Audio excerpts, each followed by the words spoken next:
ดหาสายตาสอดส่องโปรไฟล์เห็นคนกดถือใจมือกดไลค์ใจกดฮักนา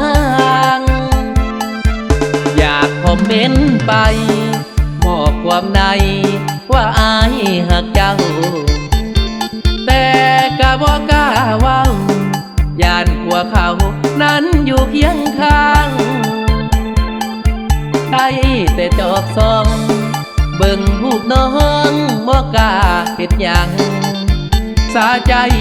อยากห้องดังๆให้น้องได้ฟังว่าอายหักเจ้าหลงมักผู้สาวเมียเขาทั้งเฟซทั้งไลน์มันท้อละมันเหลือหลายคิดฮอดแทบตายแต่บ่กล้าเว้าเห็นน้องไลฟ์สดมืออยากกดไปบอกหักเขาได้แต่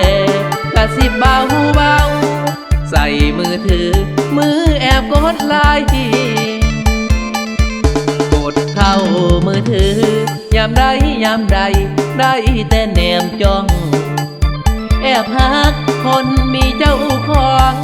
มีสิทธิ์ได้มองน้องเพียงโปรไฟล์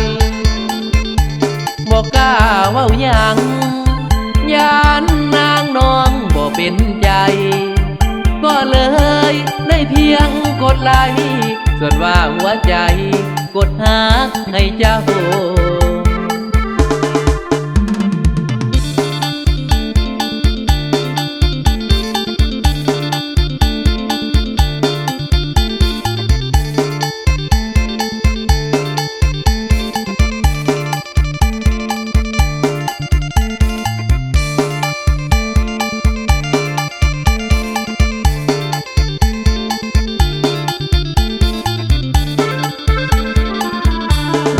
มักผู้สาวเมียเขาทั้งเฟซทั้งไล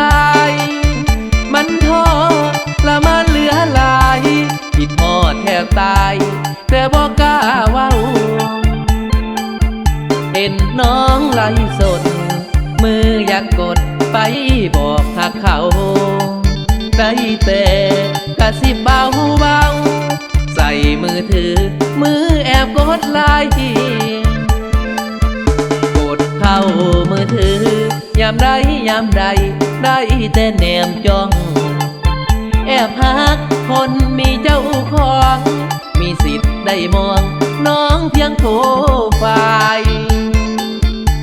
บอกกล้าเว้าหยังยานนางน้องบ่เป็นใจก็เลยได้เพียงกดไลค์ส่วนว่าหัวใจกดฮักให้เจ้า